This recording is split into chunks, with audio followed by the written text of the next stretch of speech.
नमस्कार दोस्तों, आज बात करेंगे एक ऐसे इंसिडेंट जिसने ना सिर्फ एक यूनिवर्सिटी बल्कि दो देशों के रिश्तों को हिला के रख दिया। नीट यूनिवर्सिटी हुई, नाम तो सुना ही होगा, लेकिन वहां जो हुआ वो सुनकर आप भी सोचने पर मजबूर हो जाओगे। यह सिर्फ एक स्टूडेंट की डेथ, सिस्टम की फेल होने की कहानी।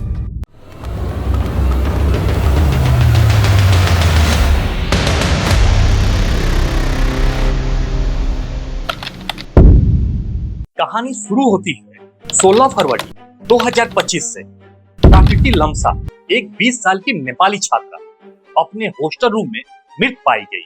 आधिकारिक रिपोर्ट के अनुसार यह एक आत्महत्या थी, लेकिन क्या सच में यह सिर्फ एक आत्महत्या थी या इसके पीछे कुछ और भी था?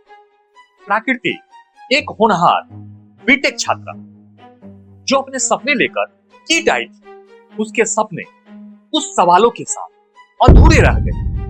देखिए, आरोप लगने लगे हैरेसमेंट और ब्लैकमेलिंग की। प्रकृति के एक छात्र के साथ रबर रिलेशनशिप की बात सामने आई। अद्वित श्रीवास्तव, वो छात्र जिसपे प्रकृति को परेशान करने का आरोप लगा। सोशल मीडिया पर ऑडियो क्लिप पोस्ट वायरल होने लगे। शाम खोल क्या बिगाड़ा भाई मैंने तेरा? क्यों मेरे मुंह लगती सुबह शाम? तू मुझे कॉल ही ना क्या कर रहा था? तो वही तो मेरी गलती जो कर दिया था। वही तो, अपनी गलती मान और निकल।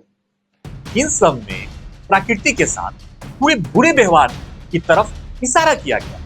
ऑडियो क्लिप में प्रकृति की आवाज और उसकी बेचैनी साफ सुनाई देती है।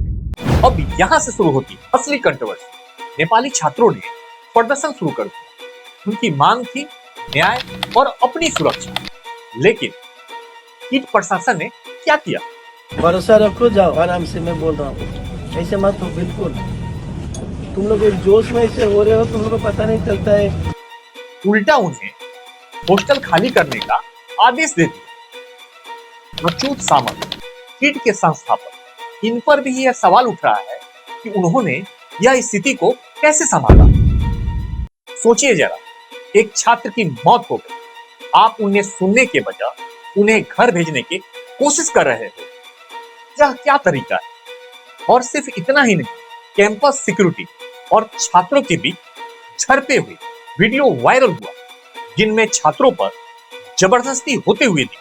छात्रों ने आरोप लगाया कि उन्हें रात में हॉस्टल से निकाला गया और रेलवे स्टेशन पर छोड़ दिया गया। तो शॉर्ट नोटिस में निकाल दिया, बिना पैसा बिना टिकट, बस में बिठाया, स्टेशन जाके छोड़ दिया। स्टेशन का भी पीछे वाला हिस्सा छोड़ा, कहीं पे पूरा मिट्टी मिट्टी था, वहाँ पे पूरा नाला वाला था, पीछे कुछ था भी नहीं।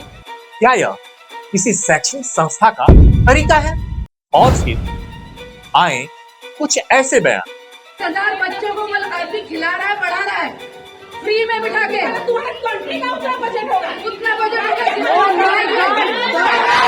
किसी विश्वविद्यालय के कर्मचारी ने कीट की बजट की तुलना नेपाल के राष्ट्रीय बजट से कर दी। सीरियसली, इस तरह के कमेंट सिर्फ गुस्सा और नाराजगी बढ़ाते हैं। यह एक बहुत बड़ी गलती है।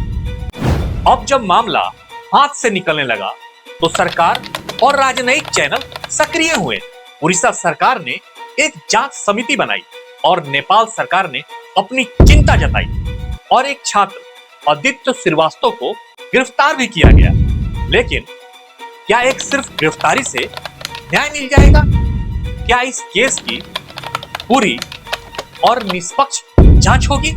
यहाँ पर कुछ बड़े सवाल उठते हैं।